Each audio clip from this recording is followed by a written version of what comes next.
നമസ്കാരം. മലയാറ്റൂരിൽ 19-കാരിയെ കൊലപ്പെടുത്തിയത് ആൺ സുഹൃത്ത് തന്നെയെന്ന് പോലീസ്. സുഹൃത്ത് 21-കാരനായ അലൻ കുറ്റം സമ്മതിച്ചു. ഡ്രൈവറായ അലൻ വെൽഡിംഗ് ജോലിയും ചെയ്തിരുന്നുവെന്നാണ് വിവരം. ബംഗളൂരുവിൽ പഠിക്കുകയായിരുന്ന ചിത്രപ്രിയ കഴിഞ്ഞ ദിവസം ക്ഷേത്രത്തിലെ ചടങ്ങിനായിട്ടാണ് നാട്ടിൽ വന്നത്. പകൽ നേരത്തും രാത്രിയിലും പെൺകുട്ടി അലനും സുഹൃത്തുക്കൾക്കൊപ്പമായിരുന്നു. ഇവരുടെ ബന്ധത്തെക്കുറിച്ച് അലൻ്റെ കുടുംബത്തിന് അറിയാമായിരുന്നുവെന്നാണ് വിവരം. ബന്ധുവീടുകളിലെ ചടങ്ങിലടക്കം ചിത്രപ്രിയ എത്തിയിരുന്നു. അലൻ്റെ മൊഴി അനുസരിച്ച് സുഹൃത്തുക്കളെല്ലാം അന്ന് മദ്യപിച്ചിരുന്നു. പെൺകുട്ടിയും മദ്യപിച്ചിരുന്നുവെന്നാണ് മൊഴിയെങ്കിലും ഇത് സ്ഥിരീകരിച്ചിട്ടില്ല. ഇക്കാര്യം സ്ഥിരീകരിക്കാൻ പോസ്റ്റ്മോർട്ടം റിപ്പോർട്ടിനായി കാത്തിരിക്കുകയാണ് പോലീസ്. വീട്ടിൽ നിന്നും കടയിലേക്ക് പോകുന്നുവെന്ന് പറഞ്ഞാണ് ചിത്രപ്രിയ വീട്ടിൽ നിന്ന് ഇറങ്ങിയതെന്ന് കുടുംബം പറയുന്നു. അലനുമായി പലപ്പോഴും തർക്കങ്ങളുണ്ടായിരുന്നുവെന്നും ഫോൺ എടുക്കാത്തതിനെ ചൊല്ലിയും സംശയം നിലനിന്നിരുന്നുവെന്നും അലൻ്റെ മൊഴിയിലുണ്ട്.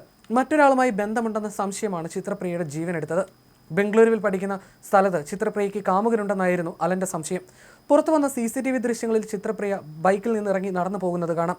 താൻ ചിത്രപ്രിയയെ അവിടെ വിട്ടു എന്നായിരുന്നു അലൻ ഇന്നലെ നൽകിയ മൊഴി. പിന്നാലെ പോലീസ് അലനെ വിട്ടയച്ചെങ്കിലും ഇന്ന് പുലർച്ചെ വീണ്ടും വിളിച്ചു വരുത്തുകയായിരുന്നു. തുടർന്നുള്ള ചോദ്യം ചെയ്യലിലാണ് യുവാവ് കൊലപാതകം നടത്തിയെന്ന് സമ്മതിച്ചത്. ഈ മാസം 6-ന് കാണാതായ ചിത്രപ്രിയയുടെ മൃതദേഹം ഇന്നലെ ഉച്ചയ്ക്കാണ് റോഡരികിലെ ഒഴിഞ്ഞ പറമ്പിൽ കണ്ടെത്തിയത്. ചിത്രപ്രിയയുടെ വീട്ടിൽ നിന്ന് 1 കിലോമീറ്റർ അകലെ മണപ്പാട്ടുചിറയ്ക്ക് സമീപമായിരുന്നു മൃതദേഹം. കാണാതായി 4 ദിവസങ്ങൾക്ക് ശേഷമാണ് മൃതദേഹം കണ്ടെത്തുന്നത്.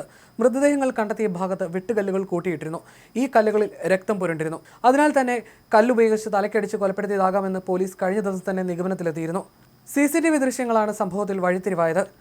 പെൺകുട്ടി ഒരു യുവാവിനൊപ്പം ബൈക്കിൽ പോകുന്നതിൻ്റെ CCTV ദൃശ്യങ്ങൾ പുറത്തു വന്നതോടെയായിരുന്നു അലനെ വീണ്ടും കസ്റ്റഡിയിലെടുത്ത് പോലീസ് ചോദ്യം ചെയ്തത്. ഇതോടെയാണ് ഇയാൾ കുറ്റസമ്മതം നടത്തിയതും. സംഭവ ദിവസം അലൻ ചിത്രപ്രിയയെ നിരവധി തവണ വിളിച്ചതായി ഇയാളുടെ ഫോൺ പരിശോധിച്ചതിൽ നിന്നും വ്യക്തമായി. അലന് മയക്കുമരുന്ന് മാഫിയയുമായി ബന്ധമുണ്ടോ എന്നും പരിശോധിക്കുന്നുണ്ട്. ഞായറാഴ്ച പുലർച്ചെ 1:53-ന് ചിത്രപ്രിയയെ ബൈക്കിൽ കൊണ്ടുവിടുന്ന ദൃശ്യങ്ങളായിരുന്നു പുറത്തു വന്നത്. ചിത്രപ്രിയയ്ക്കൊപ്പമുണ്ടായിരുന്ന അലനാണെന്ന് തിരിച്ചറിഞ്ഞ പോലീസ് ഇയാളെ വിളിച്ചു വരുത്തിയായിരുന്നു. നിലവിൽ അലൻ പോലീസ് കസ്റ്റഡിയിലാണ്. മദ്യലഹരിയിൽ വെച്ച് നടന്ന തർക്കമാണ് കൊലപാതകത്തിന് കാരണമായത്. പ്രദേശത്ത് ദുർഗന്ധം അനുഭവപ്പെട്ടതിന് പിന്നാലെയാണ് മൃതദേഹം കണ്ടെത്തിയത്. ജീർണിച്ചു തുടങ്ങിയ മൃതദേഹത്തിന് 2 ദിവസത്തെ പഴക്കമുണ്ടെന്നായിരുന്നു പ്രാഥമിക നിഗമനം.